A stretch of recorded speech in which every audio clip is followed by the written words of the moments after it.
What do we want? Justice. What do we want? Justice. What do we want? Justice. When do we want it? Now. When do we want it? Now. When do we want it? Now. When do we want it? Now. Shake hands with the person next to you. Tell them you love them. Never give up and never give in. A change will come. Keep it down within. Troubles and trials won't last always. With God on our side, nothing but pride. My sister, hold on, my brother, be strong. A better day is coming and it won't be too long. Yes, change will come. Change will come. Change will come. God is with you. Your change will come. Your change will come. God is with you. Your change will come. Your change will come. Never give up and never give in. A change will come. Keep it down within. Troubles and trials won't last always. With God on our side, nothing but pride. My sister, hold on, my brother, be strong. A better day is coming and it won't be too long. Yes, change will come. Change will come. Change will come. Oh, your change Your change will come. will come. Your change, Your change is gonna come. I know it will. Your change Your change will come. Your change, Your change is gonna come. your change Your change will come. Oh, your Your change change, is gonna come. change will. Change will come. Oh, change will. Change will come. Last Sunday, I preached at the 147th anniversary of Dexter Avenue King Memorial Baptist Church in Montgomery, Alabama. It was the church that Dr. Martin Luther King pastored when he left Boston University as a graduate and went south. A lot of people would get into schools and never want to turn back to where they came from. And it was rare for a black man to even go to Boston University, less known, have a PhD. But he wanted to go back to the South. And he and his wife went to Dexter Avenue. Little did they know, after they got there, he would be in town when Rosa Parks refused to give up her seat. And he ended up leading the Montgomery bus boycott. When I got to the church, Joe Reed, who was one of the first blacks to be in politics in that town and who had marched with Dr. King, brought forth a proclamation from his son, who is now the mayor of Montgomery. We went from Montgomery, where Rosa Parks went to jail for not giving a seat up in the front of the bus, to where a civil rights activist's son is now the mayor of Montgomery. I say that to say that sometimes the road looks bleak. Sometimes it looks cloudy. But if you keep on going down the road and don't stop, no matter how bad it seems, you will win because you're stronger than those that you're fighting. And if you hold on, your change will come. Your change Your change will come. will come. Your change, Your change is gonna come. don't you give up. Your change, Your change I know it will. come. Your change, Your change is gonna come. change will. Change will come. Change will come. Change will come. You never can pass a test that you don't take. A lot of folk want to brag about how well they are, but when they tested, they failed the test. And you can't decide your test. I don't care what school you go to, the teacher don't let you write out the test. The test is what you don't know is going to be on the test. The test is to find out what you really do know and what you really do have inside of you. And if you can be tested and pass the test, it gives you a certain pride because you know nobody gave you something. You earned it. So even though the darkness of the hour is upon us politically, it's nothing but a test. And if we pass the test, somebody said weeping may endure for a night, but joy cometh in the morning, and your change will come. Your change will come. Your change. I know it will. Your change will come. Your change. Change will. Oh, change will. Oh, your change will come. Your change. Just keep the faith. Your change. Hang on in there. Go on through it. Your change will come. Your change. Change will.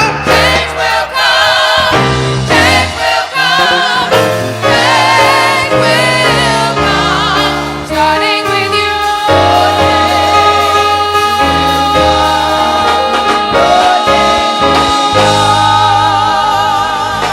National Action Network Change Choir, give them a big hand.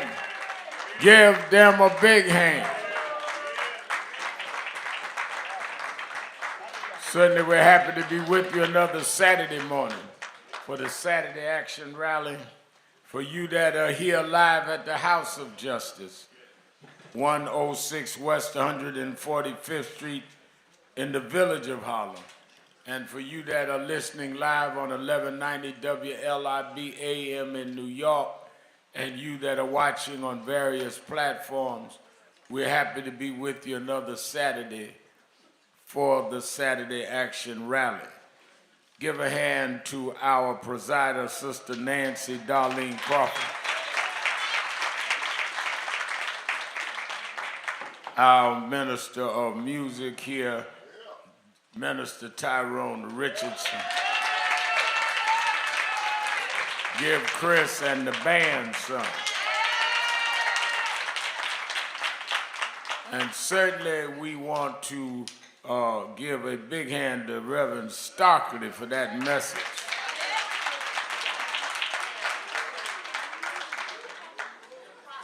And I know he gave us a word today. My grandson got hungry in the back.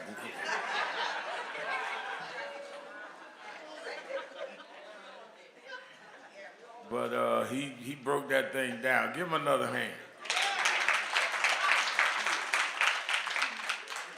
Let me say by way of announcements that I really want you today and tomorrow, Saturday and Sunday, to be diligent and watch Politics Nation this weekend.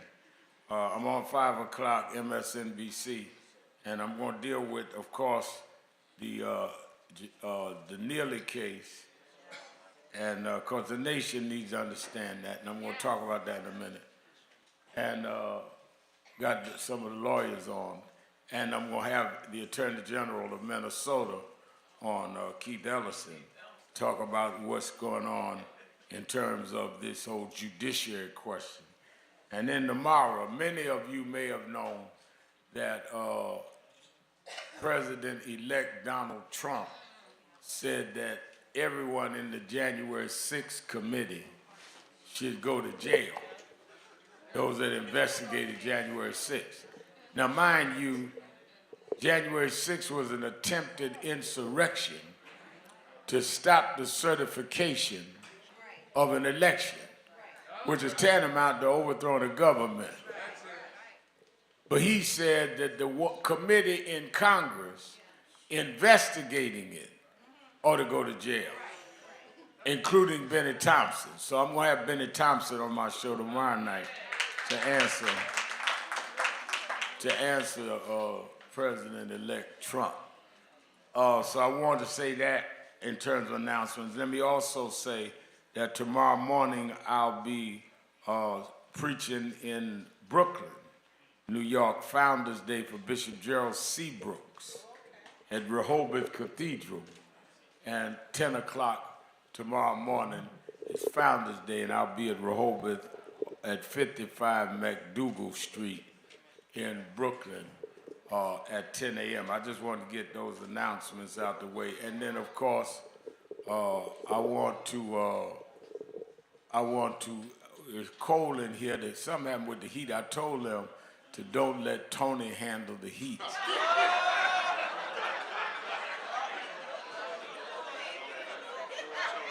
So we got the plumber coming. It should be straight in a minute.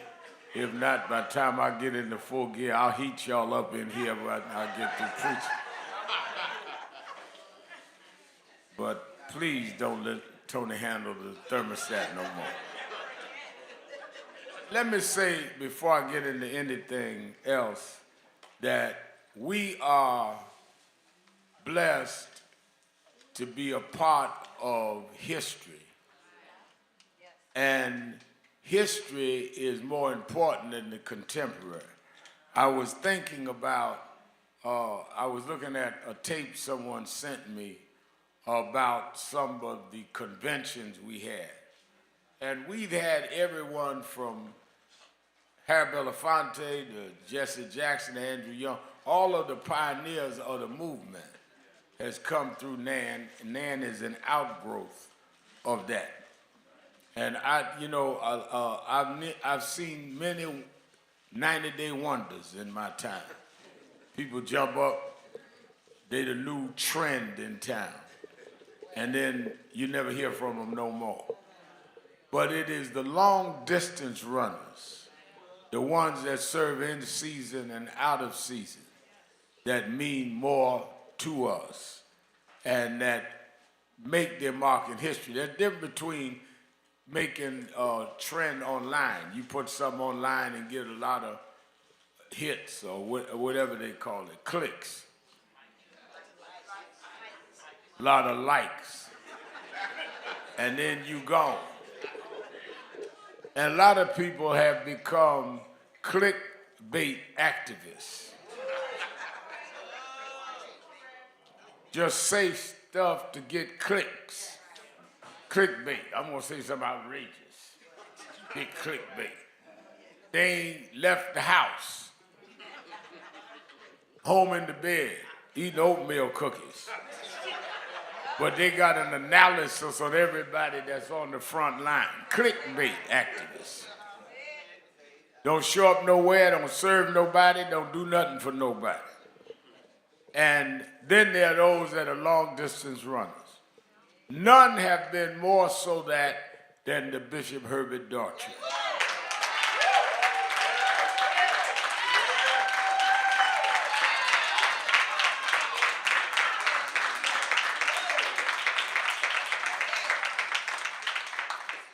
Bishop Daughtry has been on the front line for the last 6 or 7 decades. We're talking in the back. I've known her since I was 12, and he was leading then. And he brought with him today his grandson, this Herbert Daughtry III.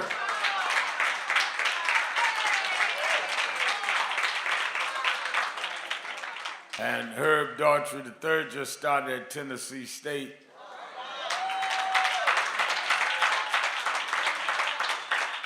And I'm going to hook him up with our Nashville chapter. But Reverend Daughtry has done a series of books. And I've read 2 of them, and there's some more. And he brought all of them to me as a gift. But I told him that this is the series, Made to Master, Weekly Practices for the Mastery of Life, then 365 Days of Prayer, and then the weekly biblical reflections. These are the three. And I've asked him, we're going to have several of them here next week, and he's going to autograph them as our Christmas Kwanzaa gift.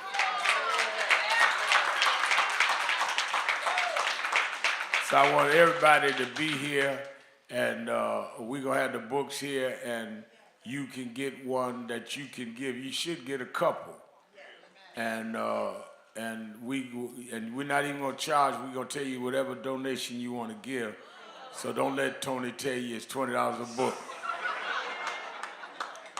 Whatever you want to give. But I think you could not have a better historic archive in your home than to have a book autographed by Bishop Herbert Daughtry.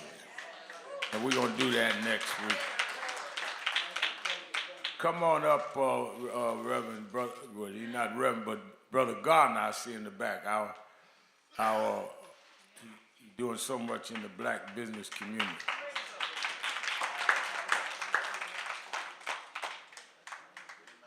Let me say that I cannot think of a time that is more critical for our people to stand up and stand together than any time you see them try and legalize vigilantism in the city of New York.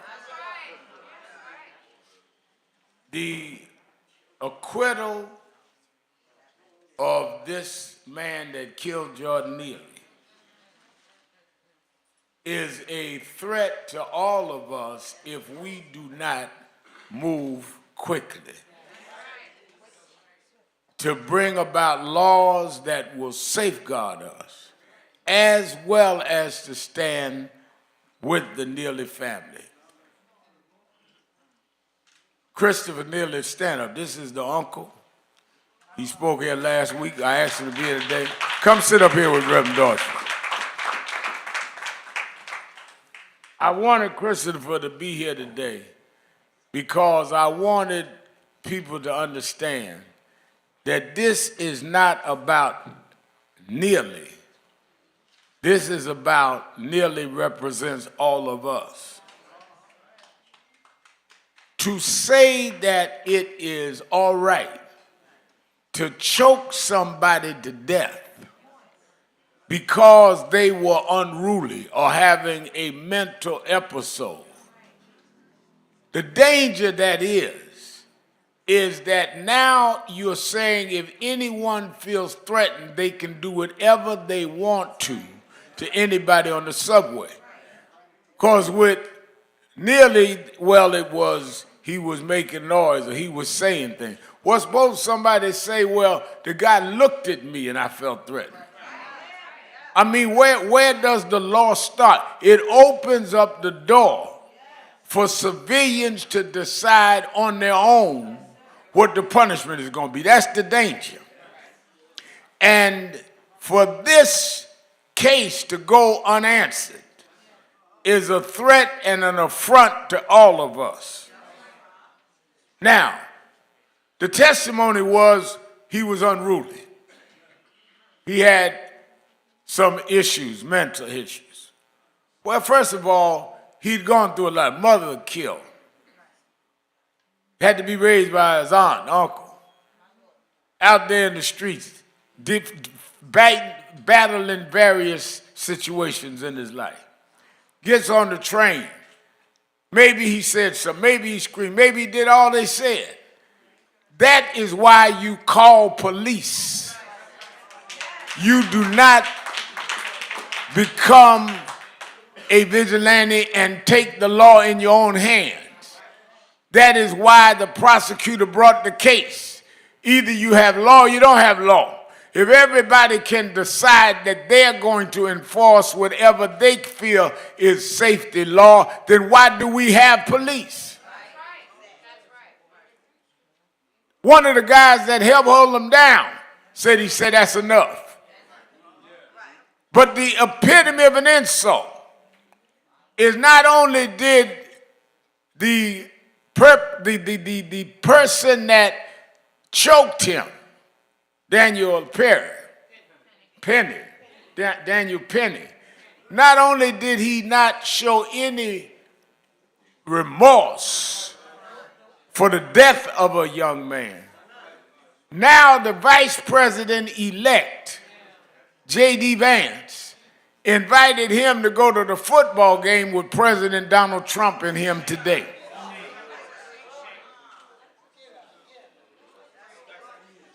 Daniel Penny is a guest of Donald Trump and J.D. Vance today at a football game. What is the basis of him being given this honor? That you choked a man to death that had issues? Now, mind you, J.D. Vance is the same J.D. Vance that said that Haitians was eating folks' pets in Ohio. J.D. Vance has a race problem. And for us to sit by, all of you that talk about, well, I don't know the difference between Trump and Biden. Biden commuted 1,500 sentences yesterday, while Trump is going to bring to the ball game a man whose only claim to fame is he choked a man with mental issues to death. That's what y'all bringing in the White House. I mean, it don't get more crazy than that. Now, let me get this right. Trump says he's going to pardon the January 6th folks. Follow me now. They went to the Capitol, Herb III, and beat up police.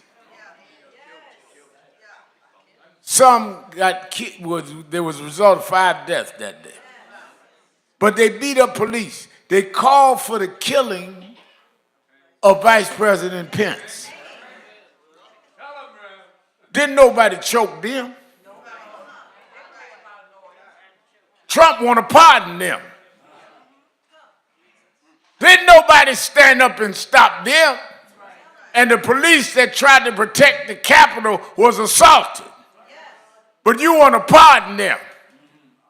But when we stand up and say an unarmed man on a subway, don't forget, he had no arms, not a knife, not a gun, nothing. Talking about I was in fear of my life. In fear how? He had no weapon.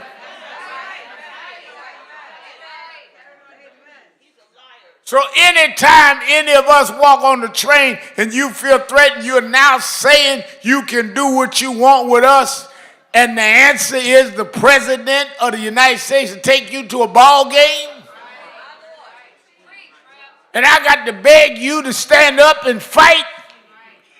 You can fight now or you could be the next victim. I'm not going to sit silent while they do this.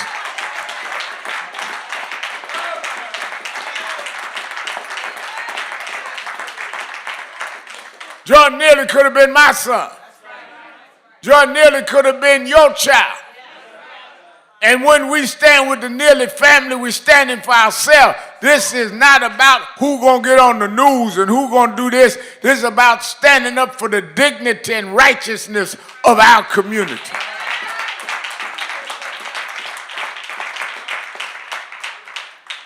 But Reverend Al, I'm scared on the subway. Well, you are right to be scared, and you'll be more scared if anybody on the subway can do whatever they want to do.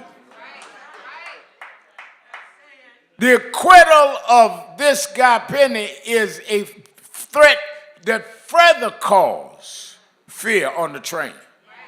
But now you got to worry about those that are coming on to do something and those that are going to do something to them. Where does policing come in? And to congratulate him, like the answer to people disorderly on the train is to put them in a headlock and kill them. I mean, I don't understand how you even rationalize that. So I want us to stand with the Neely family. As I said last week, I found, talking to his uncle Chris, that there's no mark on his grave. We're going to rally and put a tombstone on his grave, and we're going to have a Christopher and my daughter Ashley going to work on it. We're going to have a day in this town dedicated to him and dedicated to all of those that should be getting help for mental breakdowns, not being victimized. You got to ask yourself, we see people every day that seem to be having problems with mental health, your family and mine. Why are we not doing more for them rather than now legally saying you're all right to do whatever you want to them? And this is something that we need to deal with, and we need to deal with outwardly in our community. So a lot of people felt that when the trial was over and it went wrong, that was it. Well, I want the Neely family to know we're with them, and we're going to stay with them. That's why I wanted Chris to be here today. We're going to meet and talk about next steps. But Reverend Daughtry, we need to make this city understand that that is not the decision that the people of this city wants to see in terms of justice for Jordan Neely. Give Chris and the family a big hand.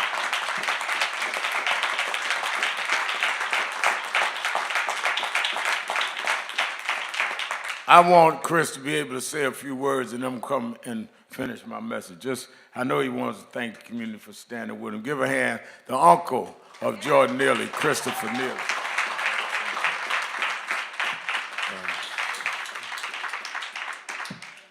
Thank you, Dr. Reverend Al Sharpton. Power to the people. Just to go over what Reverend Al Sharpton was talking about, the slogan, the MTA slogan is, if you see something, say something.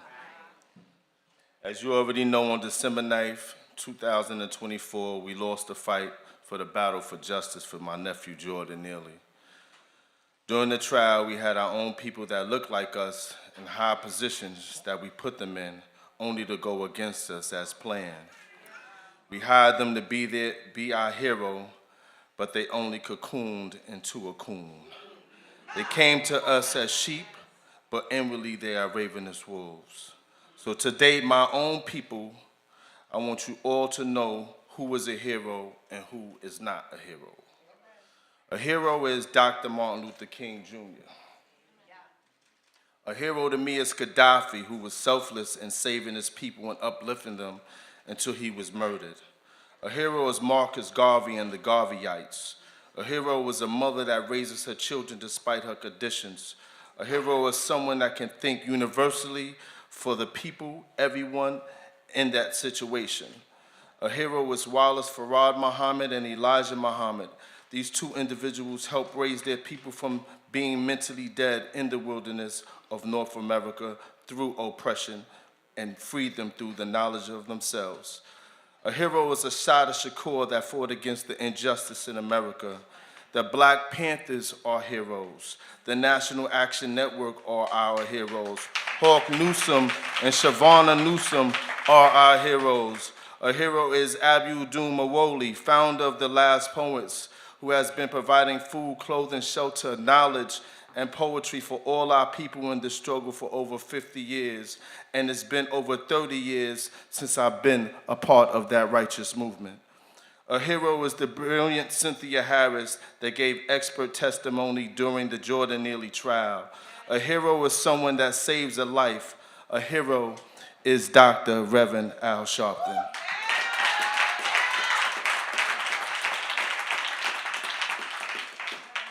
Now let me tell you who is not a hero. Daniel Penny is not a hero or a good Samaritan. Eric Adams is not a hero. Donald Trump is not a hero. The Ku Klux Klan is not a hero. Vice President-elect Vance is not a hero.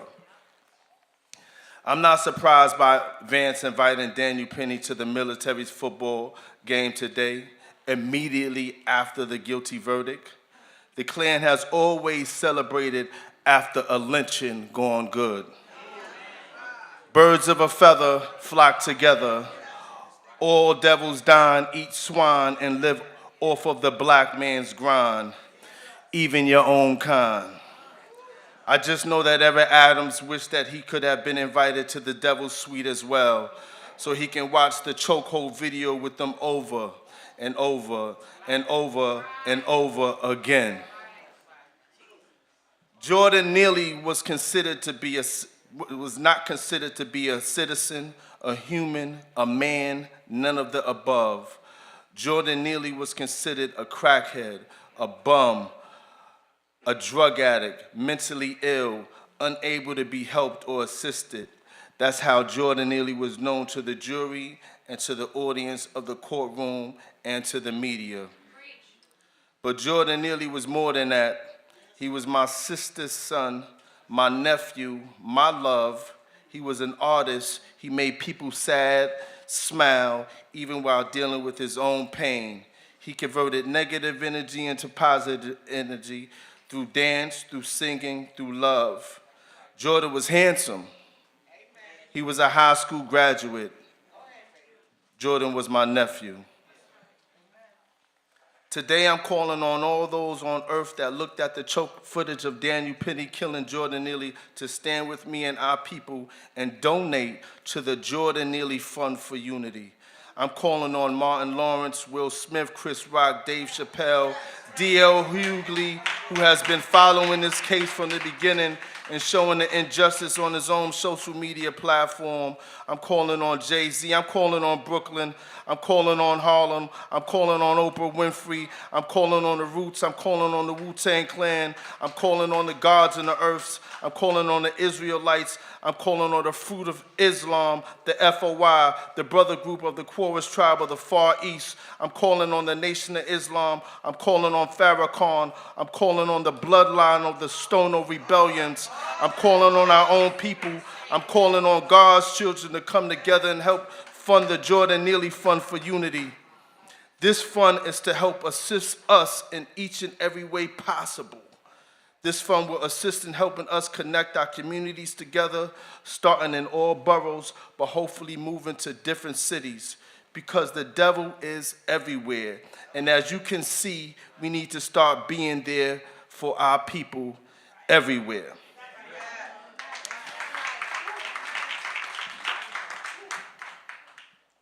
Proper education always corrects errors. Let's correct what we already know is going on.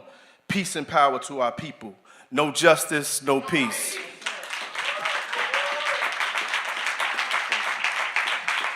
All right. And as Chris, and let me tell you something, one of the things that I learned in movements, we all may have different strategies and different lanes, but we all must seek justice together. And National Action Network stands in the King tradition, others stand in the Malcolm tradition, others stand in whatever tradition. But all of us need to unite around justice. And that's why I want him to be able to say what he wanted to say, whether you agree with it or not. Some of y'all with the mayor, some of y'all not. Let him speak from his pain.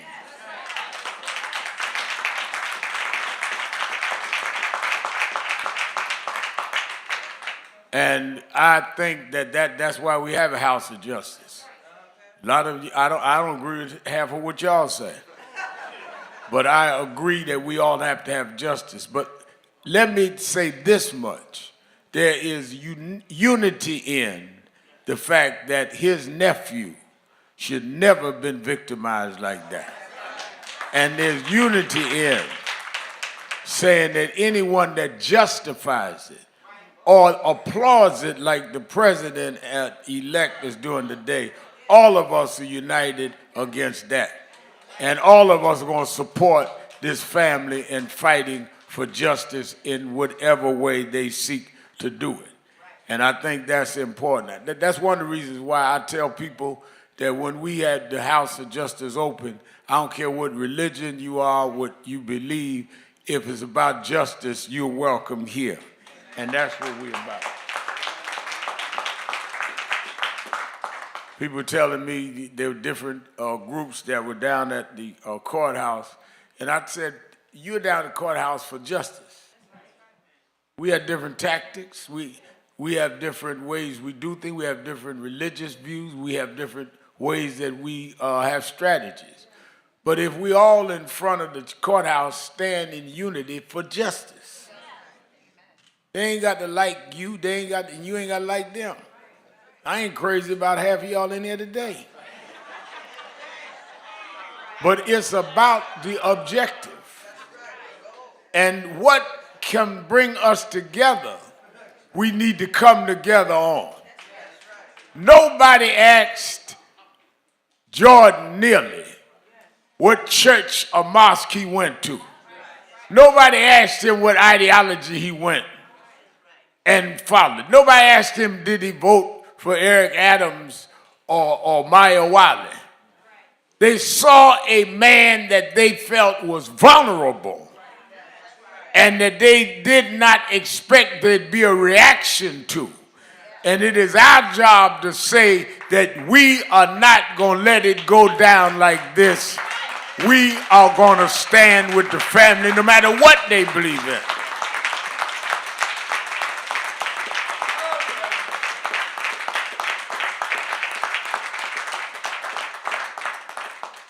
It'd been easy for us to just say, or put out a press statement when it happened and say, oh, we're praying for the family. I said, no, we're going to help the family bury him.